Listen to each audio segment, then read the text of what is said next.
Assalamualaikum warahmatullahi wabarakatuh. Saudaraku kaum muslimin dan muslimat, saudara sebangsa dan setanah air dimanapun Anda dan berada. Berjumpa kembali dengan saya Abu Fikri dalam rangka kebaikan dan kebenaran untuk mempermudah langkah-langkah kita menuju Islam, yaitu Allah dan Rasulnya.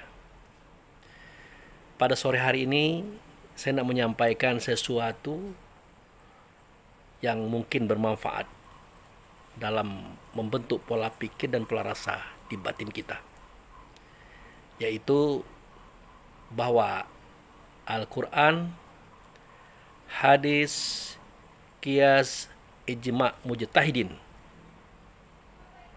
itu adalah dasar daripada berfikir kita. Begitu juga buku-buku yang ditulis ya merupakan karya daripada mursyid, kiai dan guru kita.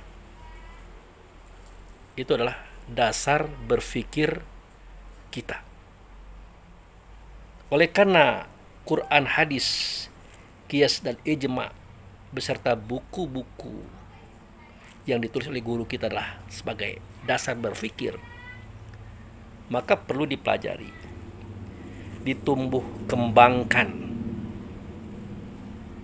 supaya dapat kita amalkan dengan baik dan benar sesuai dengan kapasitas akal fikir kita, kemampuan kita. Begitu. Nah, hal ini bisa kita deteksi.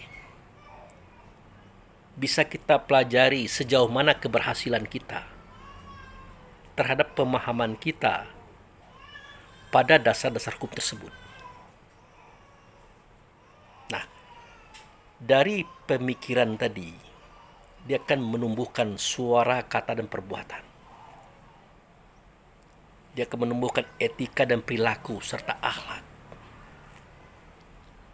Pertama, bagaimanakah akhlak seseorang itu terhadap Allah dalam segala hal. Artinya sejauh mana orang itu menghargai Allah sebagai Tuhannya dan dia adalah sebagai hambanya. Nah, kalau untuk cerita ke cerita, kisah ke kisah, uraian ke uraian, hampir semua orang itu bagus. Hampir semua orang itu indah, enak didengar. Tetapi belum tentu indah dan enak dipandang oleh mata.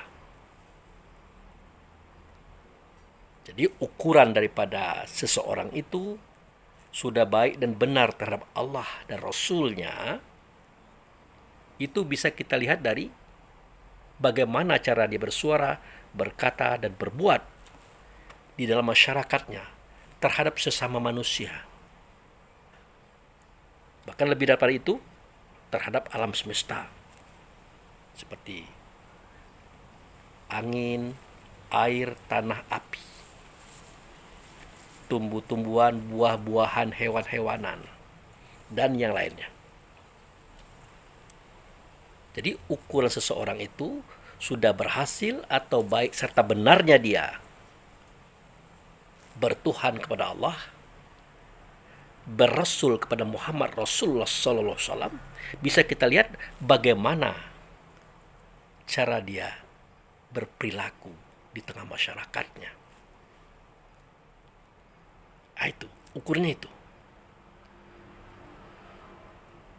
Nah, dari sini pula kita akan tahu bagaimana kadar kemampuan dia memahami dasar hukum beramaliyah tadi. Quran, hadis, qiyas, ijma' mujtahidin beserta buku-buku yang dicetak, disadurkan oleh guru mereka. Bisa dilihat di situ. Jangan sampai terjadi kita mengaji, kita wiritan, kita rutinitas dalam kajian-kekajian, tapi hasilnya saling membenci, iri dengki, hasut fitnah, saling menggeser dan menggasak. Apapun kita, siapapun kita, dalam sebuah organisasi, kelompok pengajian ataupun Islam, kalau sedemikian rupa kejadiannya, itu menunjukkan bahwa pemahaman kita terhadap Quran dan hadis, qiyas dan ijma' beserta buku-buku yang dibuat oleh guru kita tadi masih perlu ditinjau kembali. Ya. Otomatis dari situ pula kita bisa membaca seseorang sejauh mana cara dia menghargai Allah sebagai Tuhan, Muhammad sebagai Rasulullah. Ya dari cara bergaul itu saja. Cara dia bersuara, cara dia berkata, cara dia berbuat, cara dia bertindak. Karena suara, kata, dan perbuatan itu kan bermula dari pemikiran. Pemikiran bermula pada akal. Akal itulah yang perlu dibubuhi dengan Quran, hadis, qiyas, dan ijma' beserta buku-buku tadi. Kalau di satu kelompok pengajian, ya maaf tidak saya sebutkan namanya, rukun sembahyang 13 itu. Di dalamnya terdapat rukun sembahyang 13, sifat 20, halal muslim. Itu dasar pemikiran. Makanya saya lebih cenderung menumbuh kembangkan dia itu, menguraikan dia itu, dan menjadikan ia mudah untuk dipahami, mudah untuk dicerna, insya Allah tidak mudah untuk kita abaikan dia. Artinya bisa kita amalkan secara baik dan benar. Nah mungkin itu saja yang perlu saya sampaikan kepada kita semua. Karena takutnya kita ini tertipu. Kita belajar terus, mengaji terus, mengkaji terus, tapi hasilnya belum sebegitu maksimal. Oke, demikian, terima kasih. Wabillahi taufiq wal hidayah.